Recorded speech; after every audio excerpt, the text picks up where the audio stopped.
जादुई सांप। ढोलकपुर गांव में एक प्यारी बच्ची अपने परिवार के साथ रहती थी। वो बहुत ही सुंदर और सुशील थी। घर वाले ही नहीं, पूरे गांव वाले उसे प्यार से मुन्नी कहते थे। एक दिन की बात है, ठंडे ठंडे पानी से नहाकर आई मुन्नी घर के आंगन में खुले बाल लिए लेटी अपने बाल सूखने का इंतजार कर रही थी। लेटे लेटे उसे झपकी आ गई। तभी वहां एक नागिन का बच्चा टहलते हुए आया और उसके खुले हुए फैले बालों में घुस गया। उसके गीले बालों में उसे इतनी ठंडक मिली कि उसे भी नींद आ गई। कुछ देर बाद मुन्नी की माँ ने आकर मुन्नी को उठाया। मुन्नी, ए मुन्नी, उठ, खुले बाल लेकर पड़ी है, ला छोटी कर दूं। मुन्नी चल ना, कितनी देर से हम तेरी राह देख रहे थे। क्यों भूल गई? आज हमारे गुड्डा गुड्डी की शादी है। अरे हाँ, चल चल। अरे नाश्ता तो कर जा। मैं गुड्डा गुड्डी की शादी में खा लूंगी। उसके बाद मुन्नी अपनी सहेली और एक दो और दोस्तों के साथ गुड्डा गुड्डी की शादी का खेल खेलने लगी। खेल खेलते हुए शादी में 7 फेरों की बात आते ही वो अपनी गुड्डी को उठाकर 7 फेरे लेने लगी। उसके साथ साथ उसके बालों में बंधे सांप के बच्चे के भी 7 फेरे हो गए। चलो, गुड्डा गुड्डी का विवाह संपन्न हुआ। आज से ये दोनों पति पत्नी हुए। मुन्नी, अब तुम अपनी गुड्डी कमला को दे दो। क्यों? अरे क्योंकि शादी हो गई है। अब शादी के बाद लड़की अपना घर छोड़कर पति के घर जाती है। आज से पति ही उसका सब कुछ है। ऐसा क्यों? पति ही सब कुछ है, मैं क्यों नहीं? मुझे तो इतना ही पता है, बाकी बातें जाकर अपनी माँ से पूछो। मुन्नी जब घर पहुंची तो उसके पूछने पर माँ ने उसे बताया, पति क्या होता है? पति वो होता है जिसके साथ हम 7 फेरे लेते हैं। 7 फेरे लेने के बाद पत्नी का पूरी तरह ख्याल रखना, उसे जरा भी नुकसान न पहुंचने देना पति की जिम्मेदारी होती है। मुन्नी के बालों में बंधे नाग के बच्चे ने ये बात सुनी। नाग के बच्चे ने भी अपनी नागिन माँ से जाकर यही बात पूछी, तो नागिन माँ ने भी वही बताया जो मुन्नी की माँ ने बताया था। तब नाग के बच्चे के दिमाग में ये बात बैठ गई। मैंने भी मुन्नी के साथ 7 फेरे लिए थे, तब तो मुन्नी मेरी पत्नी हो गई। हाथ से उसका ख्याल रखना, उसे जरा भी नुकसान ना होने देना मेरा फर्ज है। और उस दिन से वो हर वक्त मुन्नी के आगे पीछे घूमता रहता। मुन्नी जहाँ भी जाती वो उसके पीछे पीछे पहुँच जाता, और अगर कोई उसे नुकसान पहुँचाने की कोशिश करता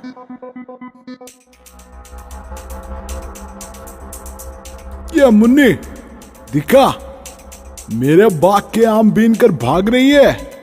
नहीं, ये मेरे बाग के आम है। झूठ बोल रही है। नहीं, ये सच कह रही है। ये इसी के बाग के आम है। चुप रह, तुझे जाना है तो जा। मुन्नी को तो तभी जाने दूंगा जब ये मुझे आधे आम देकर जाएगी। नहीं, मैं नहीं दूंगी। अरे दे, कैसे नहीं देगी?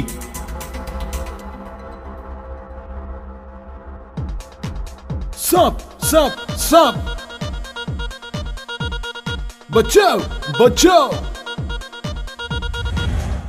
माफ कर दो मुन्नी, माफ कर दो, गलती हो गई। ठीक है, जाओ।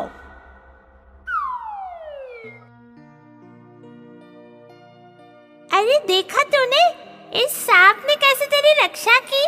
तेरा दोस्त है क्या? मेरा दोस्त कैसे हो सकता है? बाय चांस ही आ गया होगा।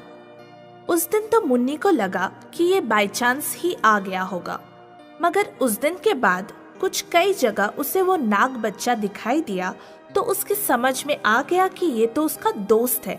हर जगह उसके पीछे पीछे पहुंच जाता है। ये बात उसने कमला को भी बताई।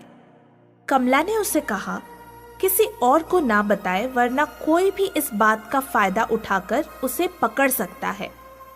पर उन दोनों बच्चियों की समझ में ये नहीं आया था कि आखिर ये मुन्नी के आगे पीछे क्यों घूमता रहता है। नाग बच्चा जब जब उनके ये सवाल सुनता, फुफकार कर कहना चाहता कि वो उसके आगे पीछे क्यों घूमता है, क्योंकि वो उसका पति है। मगर ना मुन्नी की समझ में कुछ आता, ना नाग बच्चा उन्हें समझा पाता।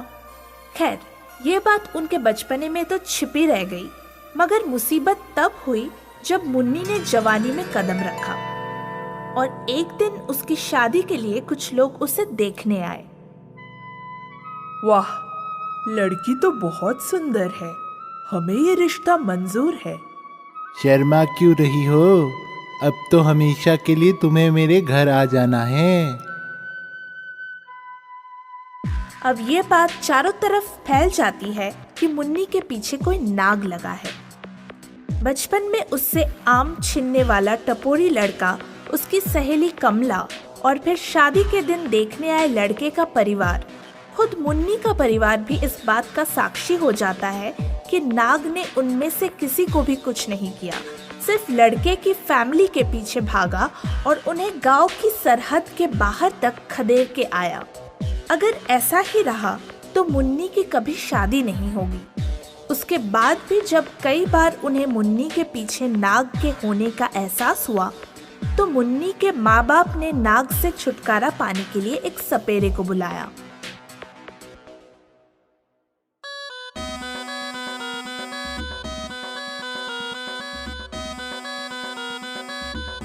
कौन है तू?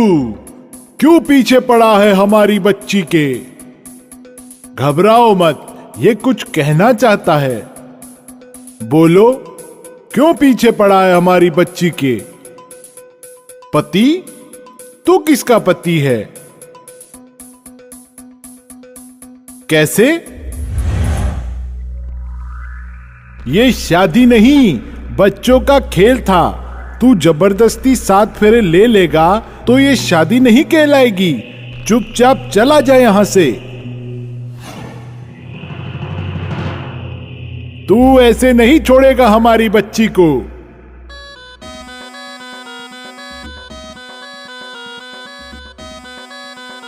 घबराओ मत, ये इस नाग की फैमिली है। समझाओ अपने बच्चे को, वरना उसे पकड़कर टोकरी में डालकर उसका वो हश्र करूंगा कि इंसानों की परछाई से भी दूर भागेगा।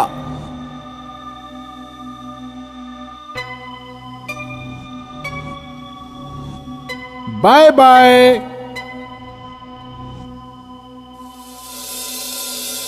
अब आप अपनी मुन्नी की शादी कहीं भी करवा सकते हैं। अब ये नाग इसके पीछे कभी नहीं आएगा। और इस तरह जरा सी गलती से अपने आप को एक लड़की का पति मान बैठा नाग उसका पीछा छोड़कर चला जाता है। मुन्नी की शादी हो जाती है, वो भी सुखी जीवन जीने लगती है। वो आज भी अपने बच्चों को यही कहानी सुनाती है कि इंसान को हर पल हर जगह चौकन्ना रहना चाहिए।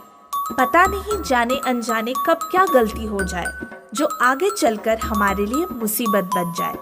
एक गांव में एक ब्राह्मण रहता था।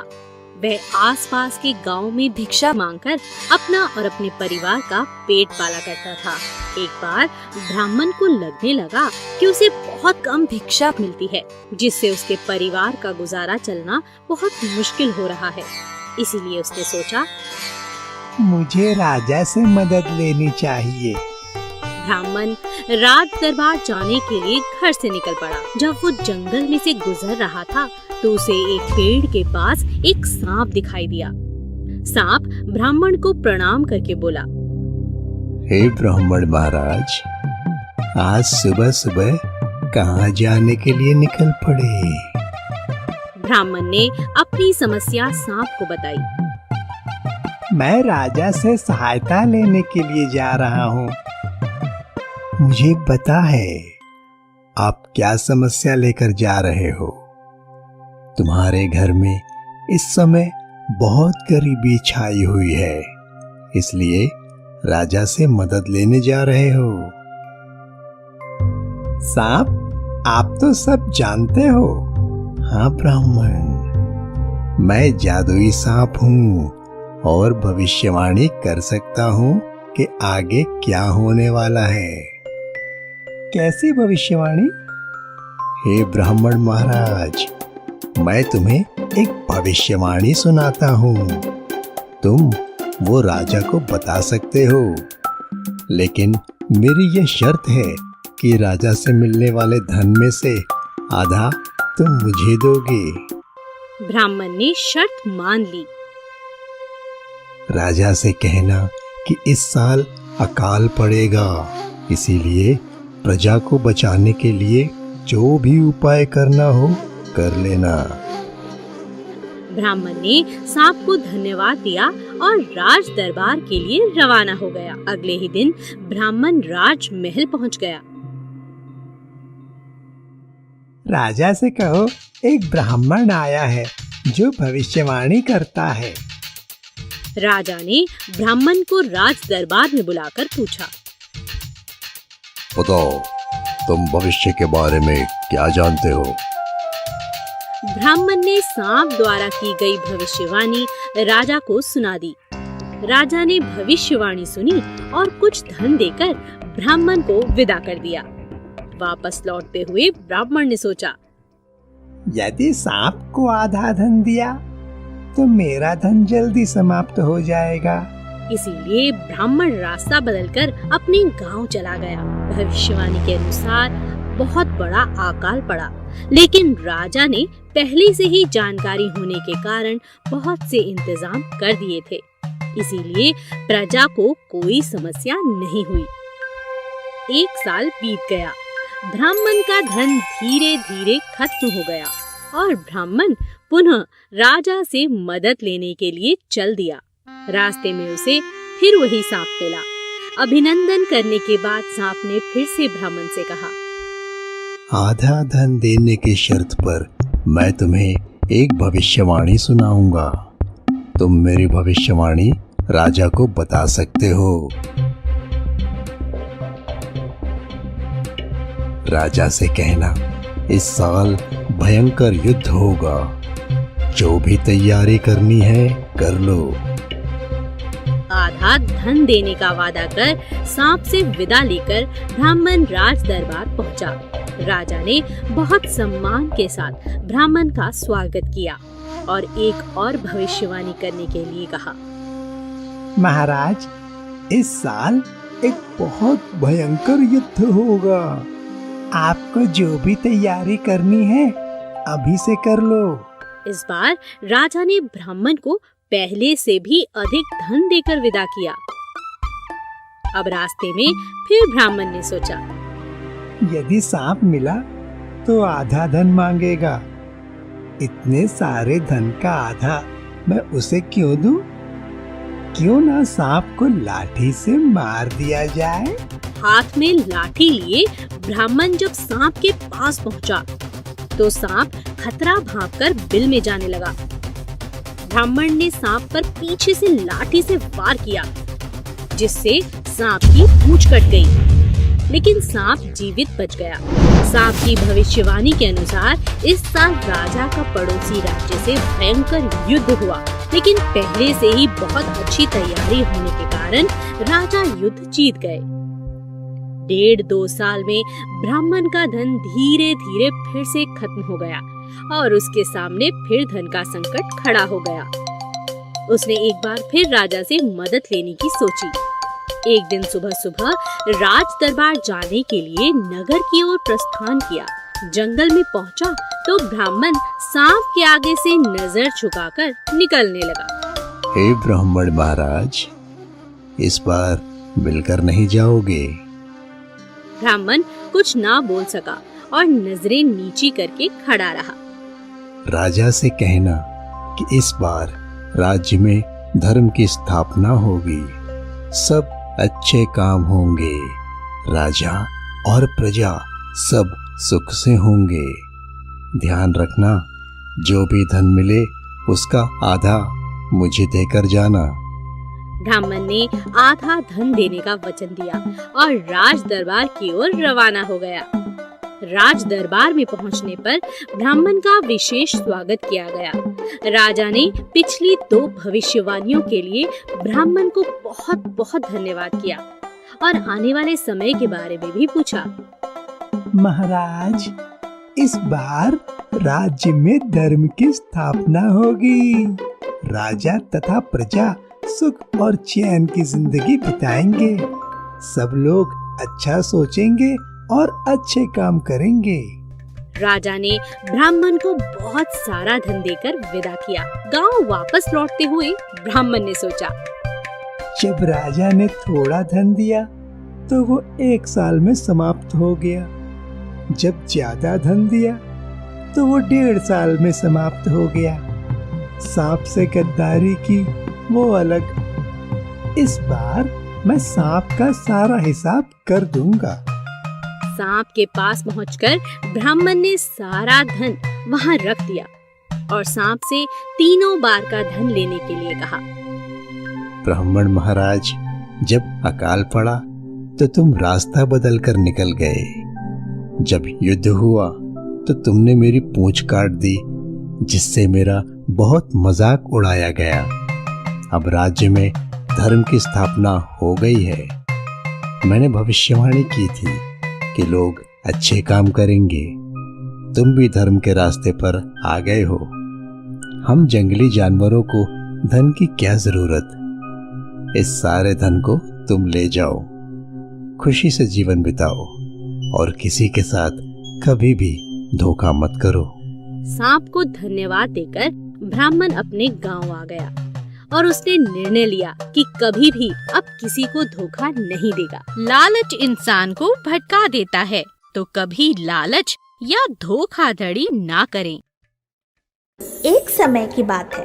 एक बरगद के पेड़ पर कौवा दंपति प्रेम पूर्वक रहते थे। उसी पेड़ के कोटर में एक नाग रहता था। कौवी जब अंडा देती तो नाग उन्हें चट कर जाता।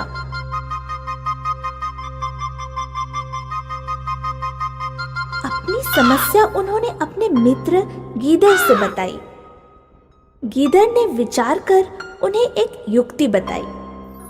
मित्र, चिंतित मत हो, जैसा कहता हूँ वैसा ही करो। महल से एक हार चुरा लाओ और कोटर में डाल दो। ध्यान रखना, हार चुराते हुए तुम्हें राज सेवक अवश्य देखे। कौवी महल पर मंडराने लगी। रानी तालाब में सखियों के साथ नहा रही थी। उनका हीरो का हार कपड़ों के पास रखा था। कौवी उसे चोंच में लेकर उड़ चली। रानी ने सेवकों को पुकारा, देखो देखो, कौवा मेरा हार ले जा रहा है, जल्दी उसके पीछे दौड़ो। पहरेदारों ने देखा और अपने शस्त्रों के साथ उसके पीछे दौड़ चले। कौवी उड़ती हुई बरगद के पेड़ के पास पहुंची और कोटर में हार को गिराकर स्वयं पेड़ पर बैठ गई। सेवकों ने उसे ऐसा करते हुए देख लिया था। हार निकालने के लिए वे अपना भाला बार बार कोटर में डालने लगे। नाग बेचारा भाले के वार से घायल होकर बाहर भागा तो सेवकों ने उसे मार डाला। सेवक हार लेकर चले गए। कौवा दंपति खुशी खुशी रहने लगे। तो इस कहानी से हमें क्या शिक्षा मिली? युक्ति बिगड़ी बात भी बना देती है। समझे बच्चों? हाँ दीदी, युक्ति माने आइडिया।